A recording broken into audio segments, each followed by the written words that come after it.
Hey, welcome back. Simon Lees here. I've got a guitar tip for you today. What I'm going to do is explain something. It's a bit of a popular misconception often, where guitar players tell me that they haven't got very big hands, so they can't stretch many frets. If you're finding you're struggling to do stretches, here's something you can try. There are a couple of things you can try.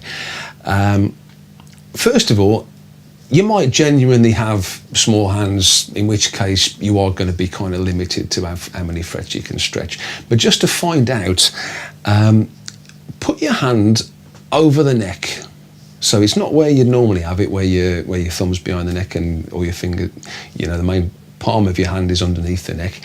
Put it over the top and have your little finger on the fat E string on the first fret. Stretch your fingers as far as you possibly can. See how far you can stretch them. Just imagine, your little finger and your index finger are being pulled. So you put your little finger on the first fret and just see how far you can stretch your index finger. Now I can get 7 frets there. Now, if I can do that over the neck, there's absolutely no reason why I shouldn't be able to do that in the normal kind of playing position. What it means is you have to, let's just zoom out a little bit so you can see a bit better. My elbow has to come right in front of my belly.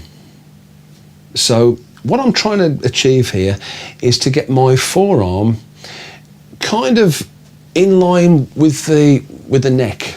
That's what's going to help me get this. And what you can't see at the moment is round the back. This is the bottom of the neck, and this is where my thumb is. So normally when you play, if you're just doing general kind of stuff, your thumb tends to be at the top or over the top of the neck. What that does is bring your fingers together, so your fingers are kind of stuck together. So if your thumb's there, you're never going to be able to sort of separate your fingers,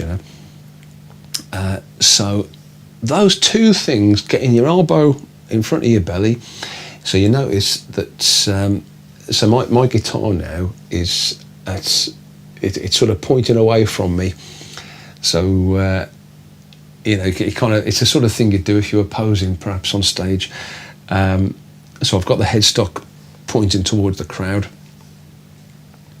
and when I've got my elbow in front of my belly, my forearm is now kind of aligned with the neck, and my thumb is, I say, right at the bottom of the neck. Don't ever have your thumb there. There's absolutely no benefit in that, and you'll probably hurt yourself at some point. So always keep your thumb behind the neck so that you've got something to sort of squeeze your fingers against. But yeah, when I get all that kind of lined up, would you believe it? I'm able to do the same stretch that I was doing when I was over the top. What people forget is your first finger can be absolutely straight. You don't have to have your first finger curled round. If you curl your first finger round, all it does is just pull your other fingers to it. It's like a magnet. If you straighten it, and you don't have to press the strings down with the tip of your finger. You can use any part of your finger that's convenient. So when I'm doing this, I'm kind of using the edge of my finger to press the strings down. So as you can see, I'm leaning across all the strings. My first finger's touching all the strings. I'm not deliberately trying to press them down, but I'm not trying to miss them either. And I say my little finger, that's just stretched as far as I possibly can. Now, just as a health and safety thing, I've been doing this now for a couple of minutes whilst I've been talking, and I am starting to get a few little aches here and there, so I wouldn't recommend holding your hand in that position for a long time. But you can see what's possible, if you get your thumb and your forearm and make sure your fingers are straight, so you get everything in the right place, you can stretch further. You can get more frets. Now, going from the first fret to the seventh fret is ridiculous. Nobody's ever going to need to do that in the real world. I just kind of use that as an example just to sort of show you what's possible. But I mean, I have got quite big hands. The biggest stretch you'll ever have to do, but it's kind of useful to be able to do, is the first fret to the fifth fret. And if you can manage the seventh fret or even the sixth fret, then the fifth fret is going to be pretty easy. That's because if you're doing a scale where you've got 3 notes per string, or even an arpeggio, or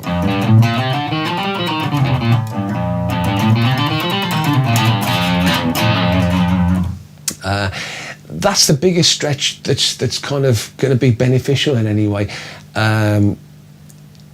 So that's as far as you're ever going to have to go. I mean, a lot of the time you'll be away from the open strings. You might be up here.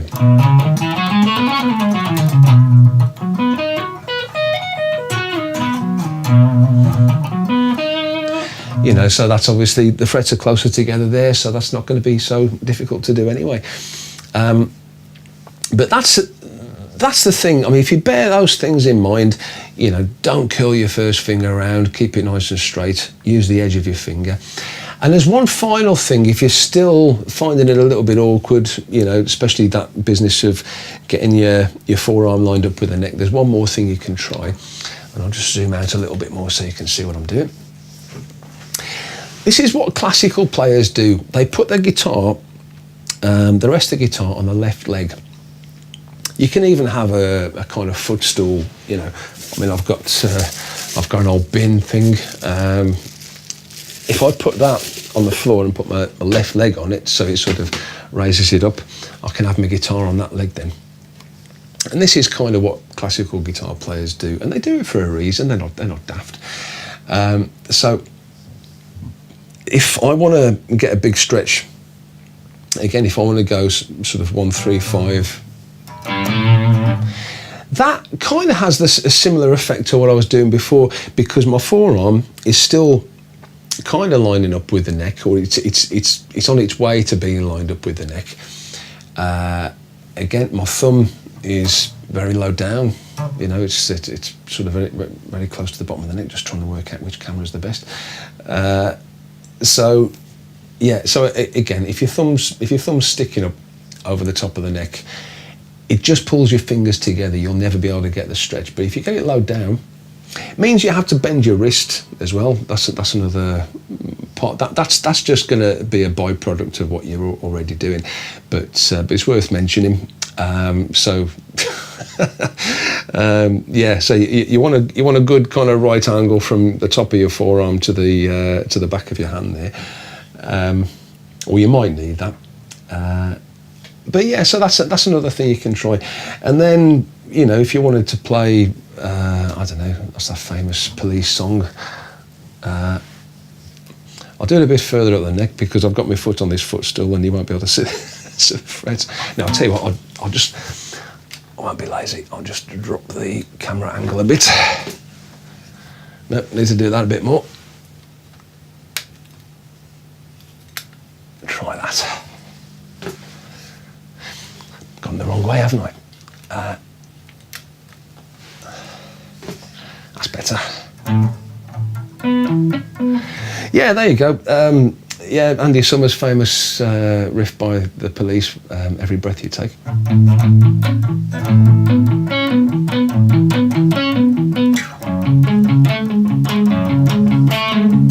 Now that's a killer to play, but it still only involves spreading your fingers across 1, 2, 3, 4, 5 frets in total. So it goes from the 2nd fret to the 6th fret. And that's really awkward to play. That's as hard as it gets when it comes to stretching. So I say those are all things you can bear in mind when you're trying to do this. But I think sometimes guitar players tend to be a little bit lazy. I know I am, not so much in terms of guitar playing, but in other things. and we kind of want everything on the plate, you know. So as soon as things get tough, it's like, oh, I can't do that. So with me, playing the guitar was sort of everything, you know. So it was the same as if I'd got a gun to my head. It's something I was just driven to do. So as they say, where there's a will, there's a way. So if you need to be able to do something, you'll find a way of doing it, you know. So that's how I've kind of come up with these crazy hand positions and stuff. But sometimes that's what you have to do, you know. You have to sort of push yourself a little bit. So that's my top tips for today for helping you to get your fingers spread and you know, being able to reach more frets.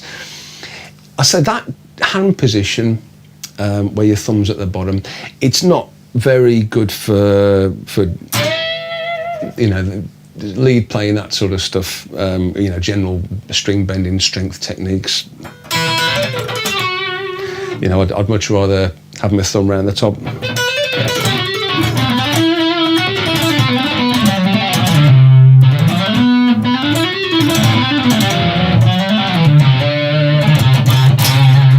But you notice though, when I go down to the fat E string, my thumb's disappeared.